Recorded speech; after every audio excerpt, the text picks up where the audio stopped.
በለሚኩራ ክፍለ ከተማ ወረዳ 8 አስተዳደር የወረዳውን ነዋሪዎች የምግብ ዋስትና ለማረጋገጥ በአነስተኛ ቦታዎች ላይ ዘመናዊ ቴክኖሎጂን በመጠቀም የዶሮ፣ የወተት፣ የአሳና የእንስሳት ማድለብ እንዲሁም የጓሮ አትክልትና ፍራፍሬ ምርቶችን በማምረት የተመረቱ ምርቶችን በማቀነባበር በአነስተኛ ዋጋ ለህብረተሰቡ የማቅረብ ስራ እየተሰራ መሆኑን የወረዳው አርሶ አደርና ከተማ ግብርና ጽሕፈት ቤት ሆርቲካልቸር ባለሙያ አቶ መራራ ጌሳ ይገልጻሉ።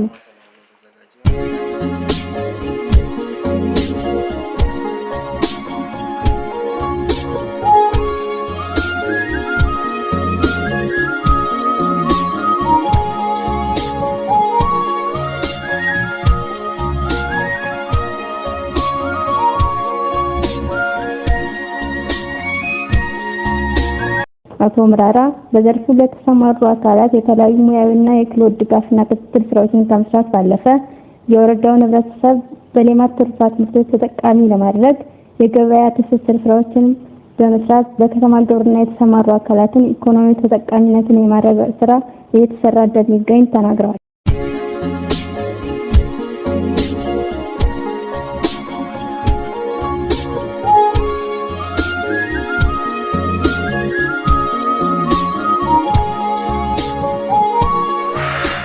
ስሜ መራራ ይባላል። የአርሶ አደርና ከተማ ግብርና የከተማ ግብርና ቡድን መሪ ተወካይ ነኝ። የከተማ ግብርና እንደ ወረዳችን ወደ 16 ፋርሞች አሉ። 3 ዶሮ እርባታና 13 ደግሞ የእንስሳት እርባታ ላይቭ ስቶክ አለ። እንደ ወረዳችን የላይቭ ስቶክ እና የፖልትሪ ሌላ የንብ አለ። ሌላ ደግሞ የጓሮ አትክልትም አለ። እሱ ላይ ነው በብዛት ፎከስ አድርገን የምንሰራው። እኛ እንደ ባለሙያም እንደ ጽሕፈት ቤትም ከመነሻ ጀምሮ አሁን አንድ ሰው ፋርሙን አቋቋም ይፈልጋለሁ ካለ እኛ ከመጀመሪያ ጀምሮ የግንባታ ፍቃድ እንዲሰጣችሁ በእኛ ጽሕፈት ቤት ነው የሚጻፈው ደብዳቤው።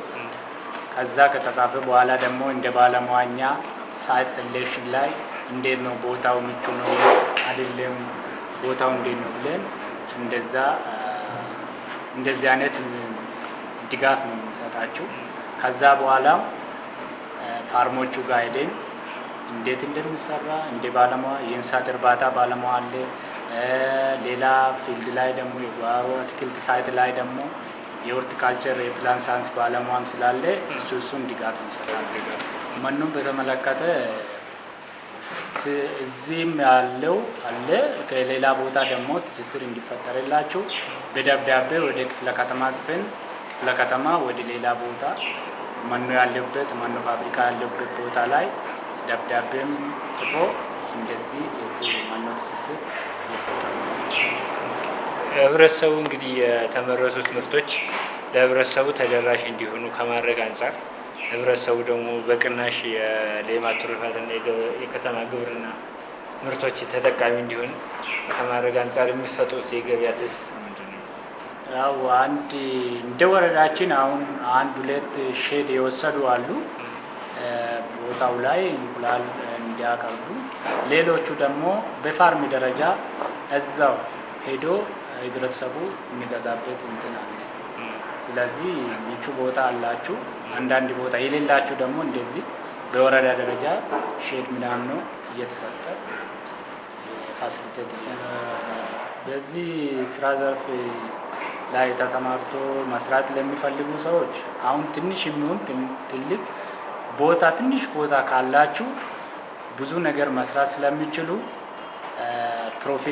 ፕሮፊታብል መሆን ስለሚችሉ እንደ ወረዳችን እኛ እንደዚህ አይነት ግንዛቤ እንሰጣቸዋለን። እነሱም ወደ ስራ እየገቡ ነው። መጀመሪያ 1-2 ፋርም የነበረው አሁን ዛሬ ወደ 16 ፋርም ላይ ደርስናል።